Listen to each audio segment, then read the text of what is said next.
Bueno, muy buenos días. En primer término, explicar mi agrado por estar en Barranca Bermeja. Esta es una ciudad de luchas democráticas muy importantes en la vida del país. Saludar el acierto de la USO al convocar este evento. Otra vez la USO acierta. Y lo saludo y lo insisto en la importancia de esto porque esto que vamos a tratar hoy aquí tiene que ver con lo que podría terminar siendo uno de los cambios económicos más grandes de la historia de Colombia. Eso es lo que quiere decir la transición energética, como lo voy a mostrar. Y si no acertamos en cómo lo hacemos, puede ser realmente una cosa catastrófica para el país y para Barranca Bermeja y para los trabajadores del petróleo. Empiezo además agregando esto. Bueno, y espero al final que seamos capaces en un proceso de ponernos de acuerdo los sectores democráticos de Colombia cómo hay que hacer esto. Porque estemos seguros que el duquismo y las transnacionales tienen su propia idea de cómo van a aprovechar esta circunstancia en su beneficio y nosotros tenemos que ver cómo nos unimos en una situación diferente. Primera cosa que señalo con toda claridad, hay un problema de cambio climático y ahí no hay discusión. Sí, y hay que hacer una transición energética. Sobre eso no voy a decir una palabra más porque no tiene sentido y el tiempo es muy escaso. Pero sí enfatizo esto, hay que hacer una transición energética, no un salto energético. La palabra ahí tiene todo su valor, porque se trata de salir de un mundo que está construido sobre el petróleo y los combustibles fósiles y movernos hacia un mundo que se supone no va a ser así, y eso por supuesto es bien complejo. Y si una transición se vuelve un salto, se puede volver un salto al vacío. O sea, transición implica proceso. Quiero enfatizar en esta idea o nos perdemos. Bueno, lo segundo que quiero señalar es esto. En el caso de Colombia, a diferencia de otros países, los países que no son petroleros ni carboneros, pues digamos que casi que no tienen que hacer transición, porque simplemente no están metidos en el asunto. Nosotros estamos en una situación distinta. Si esto lo hacemos mal, a Colombia le puede generar un impacto negativo extremadamente grave, porque Colombia es muy dependiente de los ingresos del petróleo y del carbón, cosa que a mí no me gusta. A eso me he opuesto toda mi vida, a una dependencia extrema. Yo he defendido el petróleo y Ecopetrol, pero siempre he señalado que esa dependencia es extrema. Pero esa es la realidad. Y por eso es que se vuelve tan complejo movernos de una cosa a la otra, ¿sí? Porque la realidad que tenemos es esta, ¿sí? Y voy a dar entonces unas cifras en este momento para ilustrar cuál es el grado de dependencia. Entonces miren ustedes, exportaciones de petróleo y carbón, 19.100 millones de dólares. Eso es la mitad de las exportaciones de Colombia. Si apareciera un genio del mal y eliminar esas exportaciones, caeríamos en una crisis ultra profunda. El dólar se podría volver un dólar de 5 o 6 mil pesos y eso sería una catástrofe. Lo pongo como un ejemplo. Miremos los ingresos. Total aportes al gobierno central. En el 2019, 17 billones de pesos, que es más que una reforma tributaria de las comunes y corrientes. En los últimos 20 años, 211 billones de pesos. Las regalías, que son súper claves, por ejemplo, para Barranca, para Santander y todos los departamentos, 6.4 billones en el 2019 y en los últimos 20 años, 87 billones de pesos. Bueno, esas son las cosas que hay que reemplazar en esta transición de la que estamos hablando. Total aportes del petróleo y el gas, no estoy hablando de carbón, al Estado colombiano, al año, 23,5 billones de pesos. Y eso es lo que se supone que va a desaparecer. Entonces el problema es cómo es que desaparece y en cuánto tiempo. El total de esos totales aportes al Estado en los últimos 20 años, 300 billones de pesos. Miren el dolorcito de cabeza que tenemos, porque esto hay que resolverlo. Menciono el caso de Barranca, la refinería de Barranca. Si desapareciera la producción nacional de petróleo, yo soy de los que creo que cierran la refinería.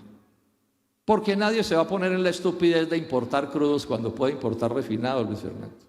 Eso lo entiende cualquiera, porque eso es un negocio al final de transnacionales. Y si uno apaga la refinería de Barranca Bermeja, yo no quiero ni imaginarme lo que pasará en esta ciudad. Se apaga como una vela, porque aquí todo vive de eso. 5.000 trabajadores y todo vive de eso. Entonces fíjense ustedes de lo que estoy hablando. No quiero hacer tremendismo, sino que estoy intentando aterrizar la primera complejidad de este proceso, advirtiendo que estoy de acuerdo con la transición. Eso no lo estamos discutiendo, no lo estamos discutiendo. Y además reemplazar esto, uno dice fácil.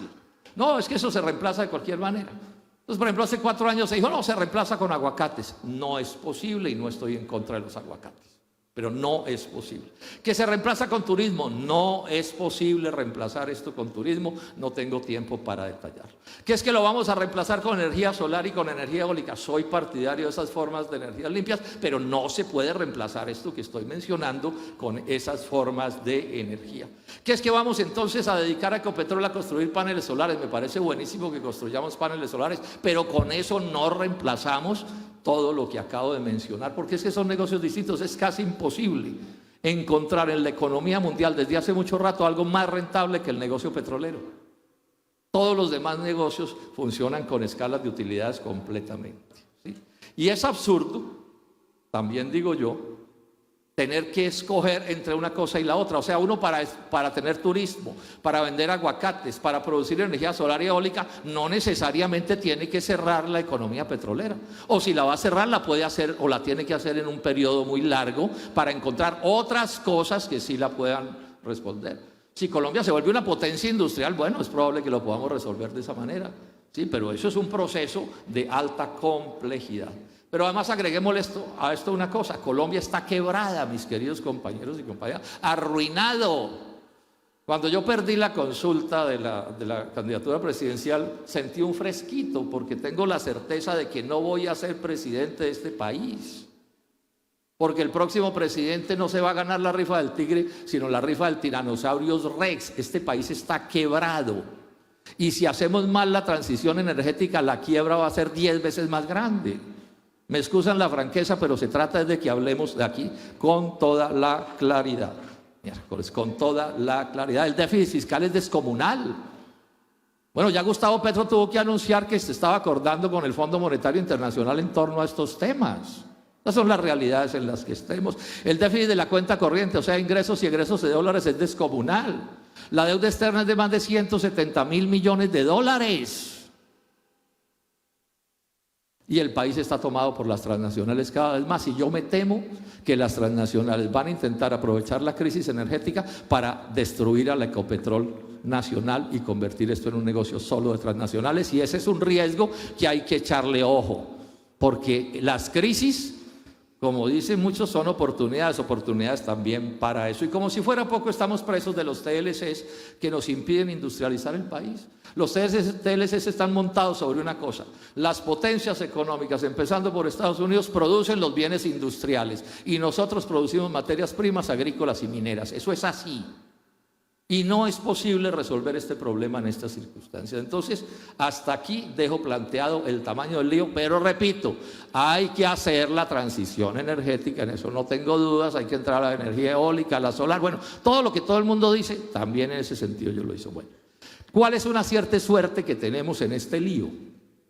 Que es mayúsculo, una cierta suerte. Bueno, tenemos petróleo y carbón y eso es una cierta suerte, ¿sí? Pero además tenemos una cierta ventaja, y es que los aportes de Colombia al cambio climático o al calentamiento global no son tan graves como los de otros países. Colombia realmente le aporta muy poco a este fenómeno, muy poco. Nosotros aportamos, según la cifra de esta semana, menos del 1% a los gases de efecto invernadero, 0,87. El fenómeno del calentamiento global no existe por nosotros. Eso es bien importante que lo dejemos claro. Nosotros somos aportantes pequeños en eso, entre otras cosas por el subdesarrollo. Colombia es un país tan atrasado que ni siquiera CO2 produce. Les doy este dato: más de la mitad del carbono que produce Colombia es por fuera de la quema de combustibles fósiles. Se produce en el mundo agrario y principalmente en la deforestación. Es una suerte que nosotros tenemos. Pero además también tenemos que mirar otra cosa. Si nosotros redujéramos a cero la quema de combustibles fósiles en el sector eléctrico, eso apenas aporta el 8% del total de nuestros gases de efecto invernadero. Y si elimináramos el transporte 100%, Eso apenas aporta el 12% del 0.8%. O sea, que estamos hablando de que tenemos un problema que hay que atender con rigor y con seriedad, pero el problema global de la transición energética no depende de Colombia. O sea, Colombia podría borrarse del mapa, que le tiraran una bomba atómica y no quedara nada, y en nada cambiaría el calentamiento global. Esto es una realidad, esto es con números, quiero enfatizar para saber qué es lo que tenemos que hacer. Porque mientras a nosotros se nos está exigiendo todos los sacrificios, ¿cuál es el sacrificio de Estados Unidos y de la Unión Europea y de Rusia y de Japón? Ellos no están estrangulando sus economías de combustibles fósiles.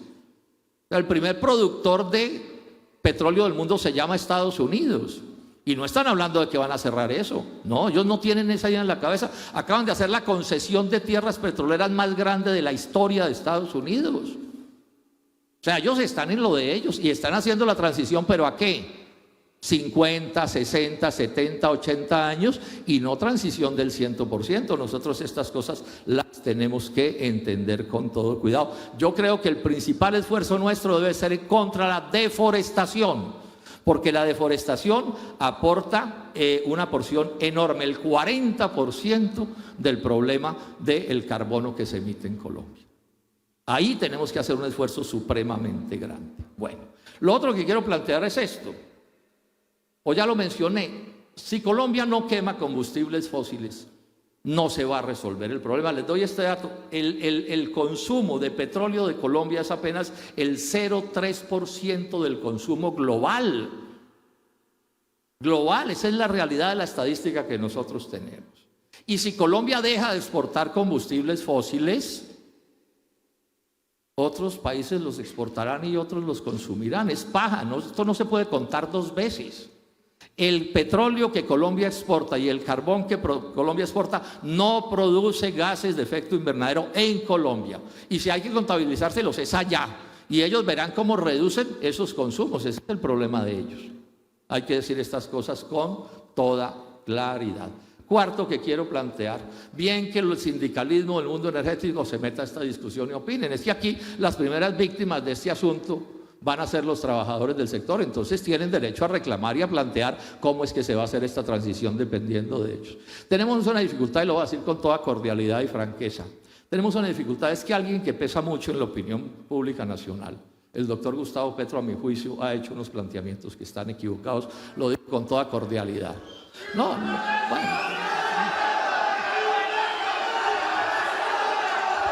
Por favor, les pido que respetemos las ponencias.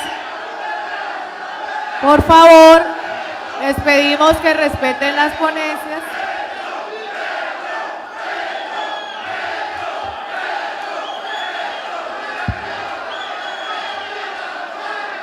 Por favor, les pedimos por favor que sigamos realizando este foro en el marco del respeto. Para esto son los panelistas, para que ellos expongan sus diferentes visiones.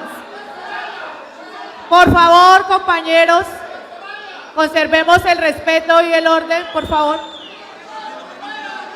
Vamos. Compañeros y compañeras.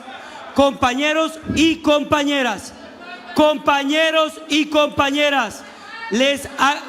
Compañeros y compañeras, les agradecemos enormemente que podamos desarrollar el foro escuchándonos todos, compañeros. Freddy, compañeros y compañeras, les agradecemos que nos escuchemos todos y todas. La intención del abuso es escucharnos. La intención del abuso es que nos respetemos los diferentes puntos de vista.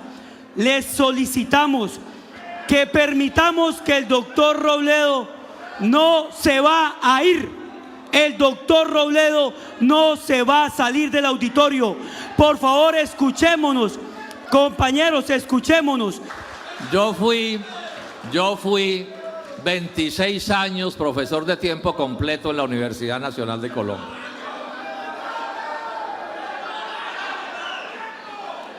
Y estuve 20 años en el Senado de la República.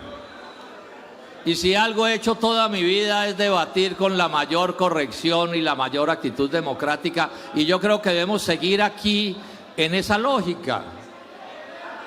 Porque si se trata de que hay un evento y hay cosas que no se pueden mencionar de ninguna manera, es bien difícil, compañeros.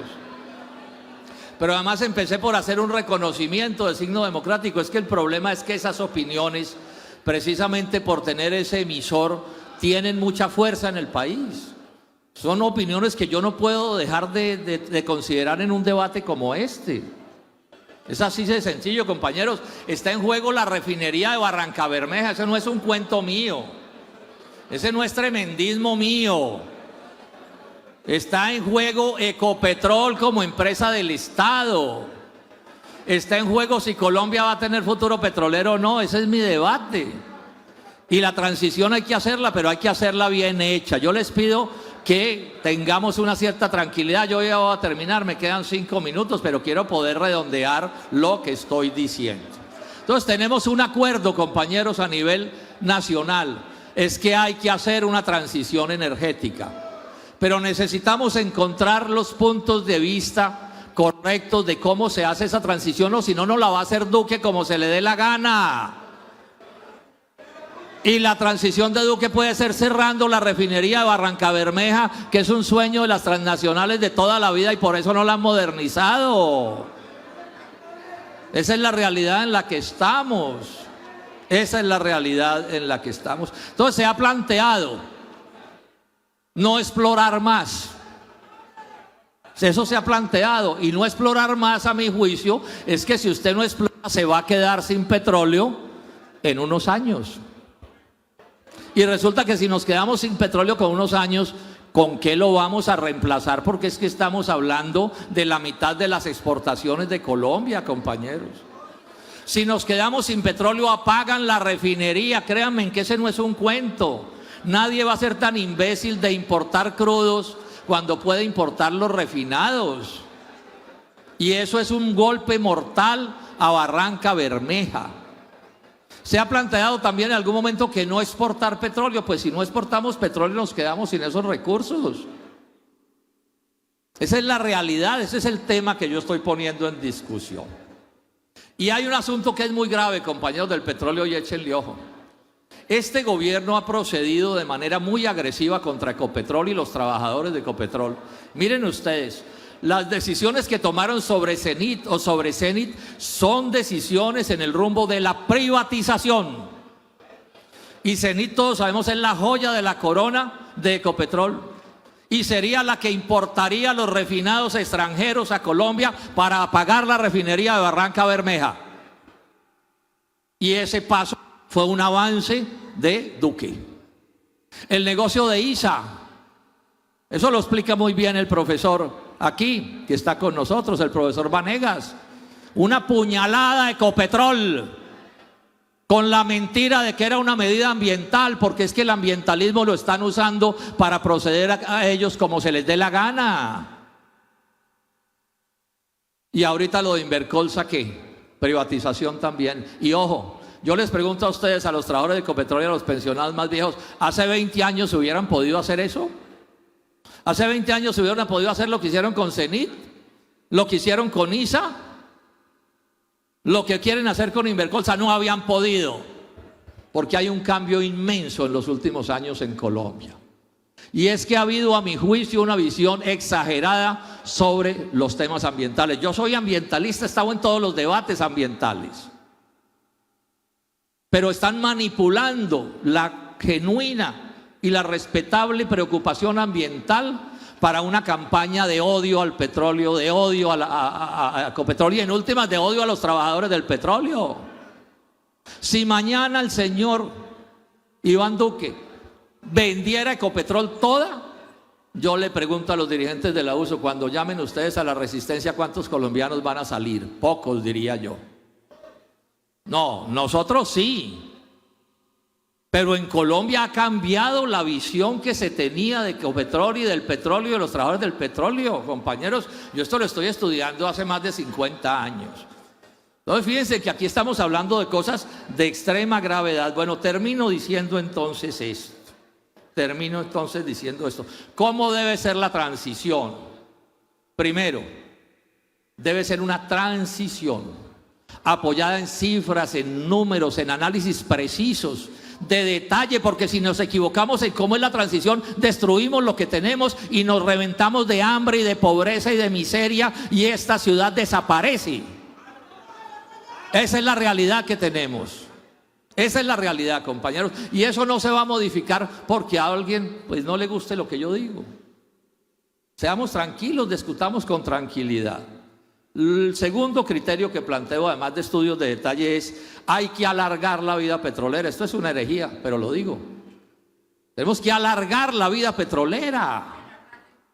Sin fracking, no, yo estoy en contra del fracking, eso es otra historia, compañero. No pongan en mi boca lo que yo no he dicho. He presentado 3 proyectos de ley contra el fracking.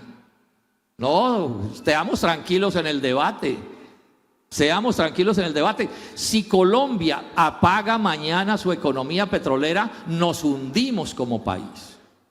Y no se va a acabar la economía petrolera. Esa es una mentira que nos han hecho. En el 2050 va a seguir habiendo un gran negocio petrolero en el mundo y alguien va a vender ese petróleo. Y Colombia va a seguir consumiendo gasolina y petróleo en el 2050. No nos metamos ese cuento. Es paja que los carros de gasolina y ACPM se van a acabar en 2 o 3 años. No es verdad. Y las térmicas no se van a pagar en 2 o 3 años. No es verdad, compañeros. Metámosle a esto cabeza fría. Entonces yo propongo, ahora es mi propuesta, el que no esté de acuerdo ahora dirá que no está de acuerdo. Esa es la democracia. O sea, la democracia no es que todo el mundo tiene que pensar de la misma manera. Me da mucha pena. Sí, ya se acabó el tiempo, ya voy a terminar. Y al mismo tiempo, ojo y termino, al mismo tiempo sustituir combustibles fósiles en la medida en que podamos. Con energía solar, con energía eólica, bueno, tantas cosas que se pueden hacer, hay que transitar también en ese sentido.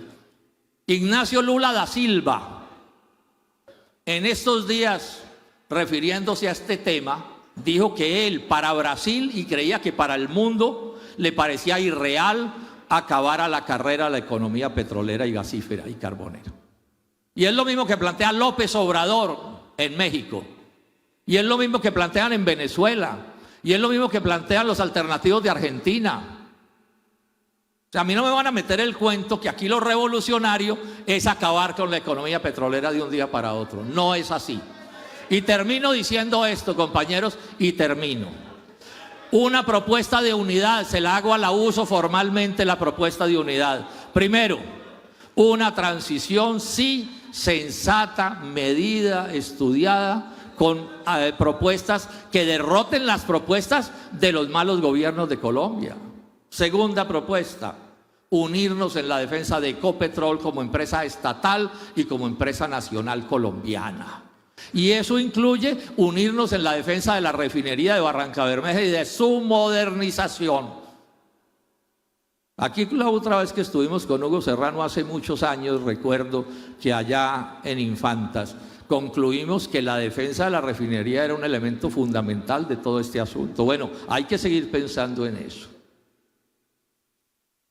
Y no a los errores de Ecopetrol. O sea, Ecopetrol está cometiendo demasiados errores de todo tipo. Lo que están haciendo en Estados Unidos con sus inversiones es catastrófico para la economía de la empresa. Entonces hay que mantener la vigilancia de eso. Yo creo, compañeros y compañeras, que en medio de las muchas diferencias que tenemos, que es evidente que las tenemos, podemos encontrar los instrumentos sobre los cuales unirnos para sacar adelante la política de transición que necesitamos. Muchas gracias.